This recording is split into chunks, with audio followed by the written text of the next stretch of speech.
안녕하세요, 여러분. 오늘은 그림 형제의 또 다른 유명한 동화 빨간 모자를 함께 읽어보려고 합니다. 우리 모두가 알고 있는 이야기지만 어른의 시각으로 다시 듣는다면 새로운 의미를 발견하실 수 있을 겁니다. 편안하게 들어주세요. 빨간 모자. 옛날에적 어느 마을에 모두가 사랑하는 귀여운 소녀가 살고 있었습니다. 특히 할머니는 이 아이를 무척이나 아꼈죠. 할머니는 손녀에게 빨간 벨벳으로 만든 예쁜 모자를 선물했는데 소녀는 그 모자가 너무 마음에 들어 매일 쓰고 다녔습니다. 그래서 사람들은 이 아이를 빨간 모자라고 부르게 되었습니다. 어느 날 어머니가 빨간 모자를 불러 말했습니다. 얘야, 할머니께서 편찮으시단다. 이 케이크와 포도주를 할머니께 갖다 드리렴. 기운을 차리시는데 도움이 될 거야. 아직 해가 뜨겁지 않으니 지금 출발하렴.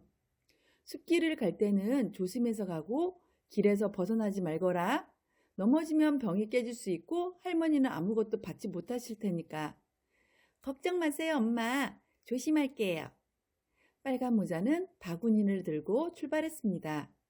할머니는 마을에서 한참 떨어진 숲속에 혼자 사셨거든요. 숲으로 들어서자마자 늑대 할머니가 나타났습니다. 빨간 모자는 늑대가 얼마나 사악한 짐승인지 몰랐기 때문에 전혀 두려워하지 않았습니다. 안녕, 빨간 모자야. 늑대가 말했습니다. 안녕하세요, 늑대 아저씨. 이른 아침에 어디를 가는 거니? 할머니 댁에 가요. 앞치마 밑에 뭘 들고 있니? 케이크와 포도주예요. 어제 엄마가 구우신 거예요. 편찮으신 할머니께 드리려고요. 기운을 차리시게요. 할머니는 어디 사시니? 여기서 한참 더 들어가면 돼요. 큰 떡갈나무 새 그루 아래에 할머니 댁이 있어요. 헤이즐 울타리로 둘러싸여 있어요. 늑대는 속으로 생각했습니다. 이 어린 것은 연하고 부드러워서 맛있겠는걸? 늙은 할머니보다 훨씬 나아. 둘 다 잡아먹을 수 있는 방법을 찾아야겠어. 늑대는 잠시 함께 걸으며 말했습니다. 빨간 모자야, 주위를 둘러보렴. 얼마나 예쁜 꽃들이 많은지, 새들이 얼마나 아름답게 노래하는지, 너는 학교에 가는 것처럼 앞만 보고 걸어가는구나. 숲이 얼마나 즐거운 곳인지 모르는 것 같아. 빨간 모자는 고개를 들어 햇빛이 나뭇가지 사이로 춤추는 것을 보았고 사방에 예쁜 꽃들이 피어있는 것을 보았습니다. 할머니께 신선한 꽃다발을 가져다 드리면 좋아하실 거야. 시간도 아직 이르니까 충분히 도착할 수 있어. 빨간 모자는 길을 벗어나 꽃을 꺾으러 숲속으로 들어갔습니다. 하나를 꺾으면 더 예쁜 꽃이 보이고 또 꺾으면 더 멋진 것이 보여서 점점 더 깊은 숲속으로 들어가게 되었습니다. 한편 늑대는 곧장 할머니 댁으로 달려가 문을 두드렸습니다. 누구니? 빨간 모자예요. 케이크와 포도주를 가져왔어요. 문 열어주세요. 문고리만 들어올리렴. 난 너무 약해서 일어날 수가 없구나. 늑대는 문고리를 들어올리고 안으로 들어가 아무 말도 하지 않고 곧장 할머니의 침대로 다가가 할머니를 꿀꺽 삼켜버렸습니다. 그리고는 할머니의 옷을 입고 모자를 쓰고 침대에 누워 커튼을 쳐버렸습니다. 빨간 모자는 그동안 꽃을 꺾고 있었는데 너무 많이 꺾어서 더 이상 들 수 없게 되자 할머니 댁이 생각났습니다.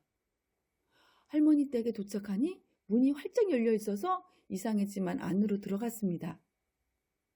집 안으로 들어서자 뭔가 낯설고 이상한 느낌이 들었습니다.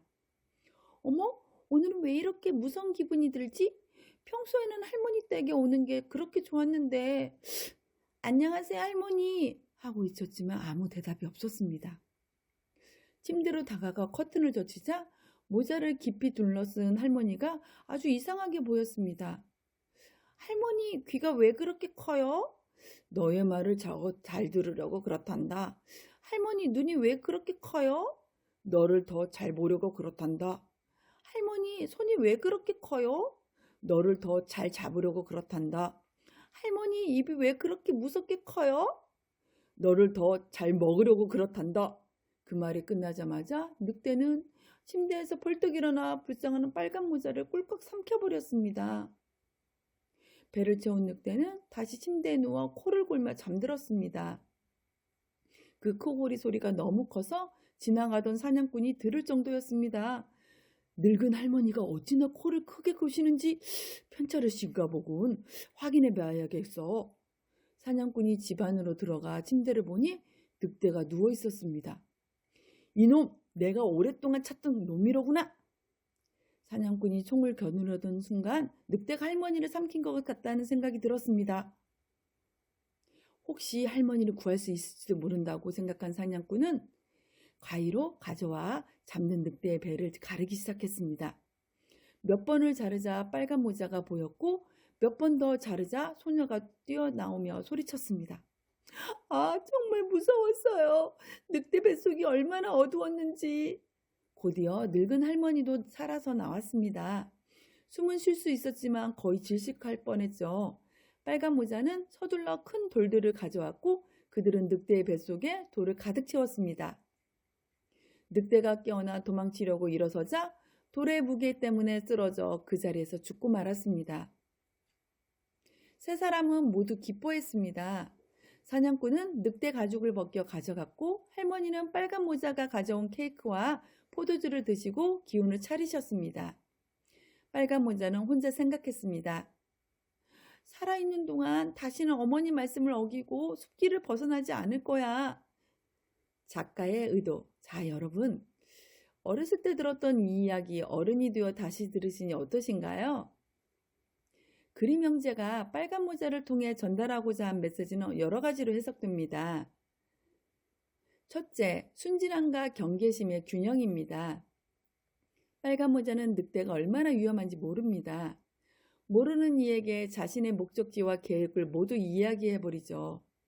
이는 아이들에게 낯선 사람을 경계하라는 교훈을 주지만 동시에 세상에는 겉모습만으로 판단할 수 없는 위험이 존재한다는 현실을 일깨웁니다. 둘째, 유혹과 일탈의 위험입니다. 어머니는 분명히 길을 벗어나지 말라고 했지만 늑대의 말에 빨간 모자는 아름다운 꽃에 마음을 빼앗겨 길을 벗어납니다. 이는 정해진 규칙과 안전한 길에서 벗어날 때 어떤 일이 벌어질 수 있는지 보여줍니다. 작은 유혹이 큰 재앙으로 이어질 수 있다는 것이죠.